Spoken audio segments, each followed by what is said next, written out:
புள்ளியார் விட்ட வேகத்திலேயே பார்த்தீங்கன்னா பிரியாணி போய் வாங்கிட்டு வந்துட்டோம். மட்டன் பிரியாணி ரெட்டிஸ் ஹோட்டலில்.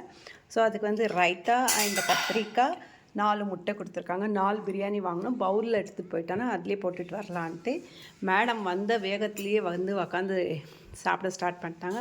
புளியார் விட்ட உடனே ஸ்டார்ட் பண்ணிட்டாங்க. வீட்டில் சமைக்க வேண்டாம், எனக்கு ஹோட்டலில் தான் வாங்கி தரணுன்ட்டு. ஸோ அப்படியே போயிட்டு இங்கே வாக்கபிள் கிடையாது, ஒரு 1/2 கிலோமீட்டர் ஒரு 1 கிலோமீட்டர் வரும். ரெட்டிஸ் பிரியாணி எட்டு பாக்லூர் ரோட்டில். ஸோ போய் வாங்கிட்டு வந்துட்டு ஜஸ்ட்டு 250 ருபீஸ் ஒரு பிரியாணி. அண்ட் அப்படியே பார்த்திங்கன்னா சிக்கன் லாலிபாப், இதோட ப்ரைஸு 4 பீஸ் வந்து 130 ருபீஸு. வரும்போது அப்படியே கோக்கு ஸ்ப்ரைட்டு எல்லாத்தையும் சாப்பிட்டு வந்து வாங்கிட்டு வந்து தனிஷ்கா மேடம் கட்டுன்னு கட்டிகிட்ருக்காங்க. ஸோ உங்கள் வீட்டில் இன்றைக்கி என்ன சமையல்? வெஜ்ஜா நான்வெஜ்ஜா? அண்ட் ஹோட்டல் சமையலாக இல்லை வீட்லேயே குக் பண்ணதானே? மறக்காமல் கமெண்ட் பாக்ஸில் கமெண்ட் பண்ணுங்கள் ஃப்ரெண்ட்ஸ். பாய்.